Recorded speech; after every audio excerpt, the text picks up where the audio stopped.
বিশ্বের জ্বালানি সরবরাহের অন্যতম গুরুত্বপূর্ণ পথ হরমুজ প্রণালী আবার খুলে দেওয়ার ইঙ্গিত দিয়েছে ইরান। তবে এর বিনিময়ে যুক্তরাষ্ট্রের কাছে নতুন ও কঠিন একটি শর্ত দিয়েছে তেহরান।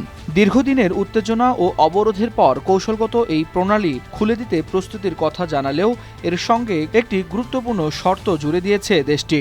তেহরান বলছে তাদের পারমাণবিক কর্মসূচি নিয়ে আলোচনা আপাতত স্থগিত রাখতে হবে।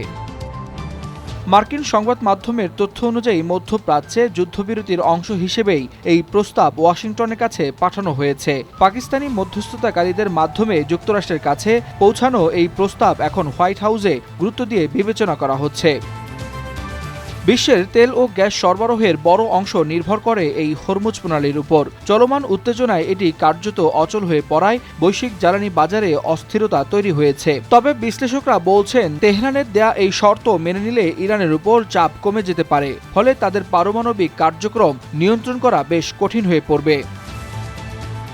Waliul Hasnat, Times today.